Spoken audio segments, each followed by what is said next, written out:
رئيس المستشارين يستقبل وفدا من البيرو. أجرى النعم ميارة رئيس المجلس المستشارين الاثنين بمقر مجلس بالرباط مباحثات مع وفد برلماني مهم من جمهورية البيرو برئاسة أنستيتو بوستانامنتاني دوناليل، رئيس مجموعة دعم وتأييد مبادرة الحكم الذاتي داخل الكونغرس البيرو، وانصبت على استعراض واقع العلاقات الثنائية بين البلدين وسبل توطيدها وإعطاؤها دفعة جديدة على كافة الأصعدة.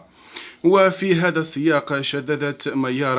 شدد ميارة على أهمية الخالصة التي تكتسبها العلاقات بين المملكة المغربية والبيرو، مسجلا في وقت نفسه أسفه بعدم تمكن البلدين من ترجمة عملية بهدف علاقات على مستويات اقتصادية والاجتماعية ومجالات التعاون أخرى ذات أولوية، وذلك نتيجة للظروف السياسية الداخلية تهم دولة البيرو، معربا عن أمله في أن تكون هذه الظروف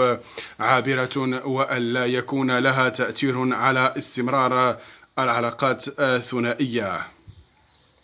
وأشار رئيس المجلس المستشارين إلى أن الموقف البيروفي من الصحراء المغربية الذي يشكل جوهرة الخلاف القائم بين البلدين ليس قادرا على مساعدة فعلية في إيجاد حل نهائي وعادل للنزاع المفتعل حول مغربية الأقاليم الجنوبية، ولا تتوفر فيه شروط دعم المسلسل السياسي الذي تشرف عليه الأمم المتحدة.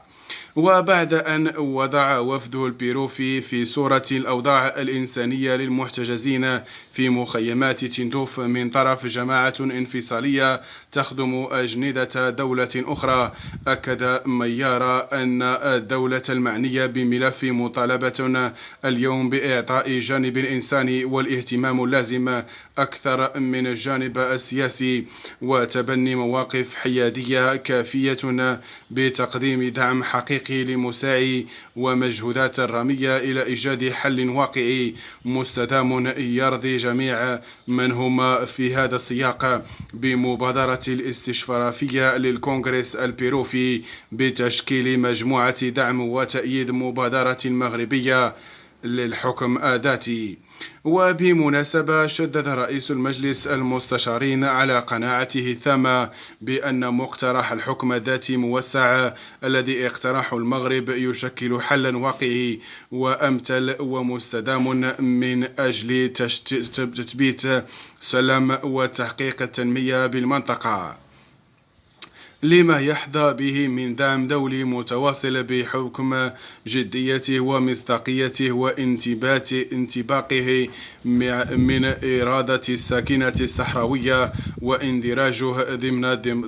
إجماع الشعب المغربي على ثوابته الدستورية المتعلقة بملكية ودين وحياز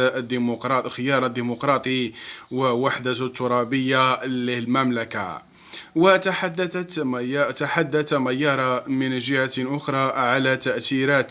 تأثيرات التداعيات وخيمة لهذا الخلاف الإقليمي وما ينتج عنه من تعطيل للتنمية الاقتصادية والاجتماعية في المغرب الكبير، وكذا أدوار السلبية التي تلعبها الجارة الجزائر في استدامة النزاع ورهن مستقبل المنطقة برمتها. وفي سياق متصل أبرز رئيس المجلس المستشارين ومخاطر محدقة بالمنطقة وبالعالم بأسره بسبب التهديدات الأمنية المتفاقمة في المنطقة الساحل والصحراء في ظل ما تعرفه من غياب للأمن وانعدام الاستقرار وانتشار الجماعات المسلحة وميليشيات وعصابات إجرامية ذات ارتباط وثيق بجبهة البوليساريو. ومن جانبهم أفاد الأعضاء وفد البيروفي بأن زيارتهم الحالية للمغرب تدخل ضمن مبادرة الكونغرس البيروفي بتشكيل مجموعة دعم وتأييد مبادرة المغربية للحكم الذاتي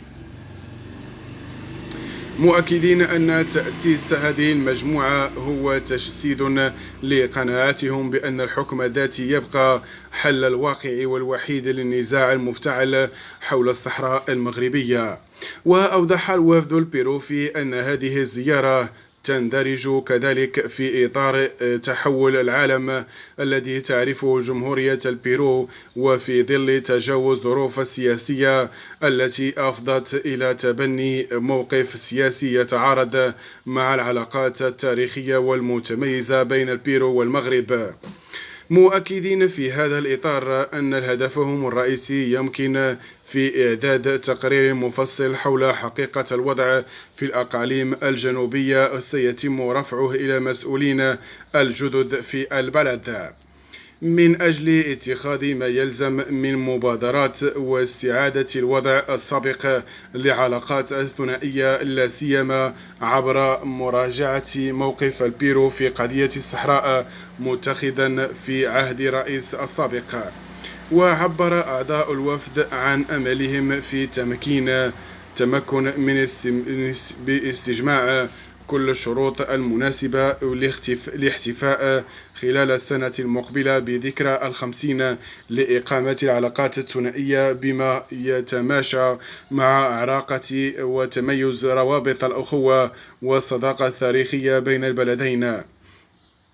معربين في وقت ذاته عن قناعتهم بأن مبادرة تشكيل مجموعة دعم وتأييد مبادرة المغربية للحكم الذاتي من شأنها أن تعطي زخما قويا للعلاقات مع المغرب في شتى المجالات، نظرا لمكانة خاصة والدور الريادي للمملكة المغربية في محيطها الجهوي والدولي، ولما تنعم به من استقرار وسلم في ظل إجماع الشعب المغربي على ملكية ووحدة الترابية.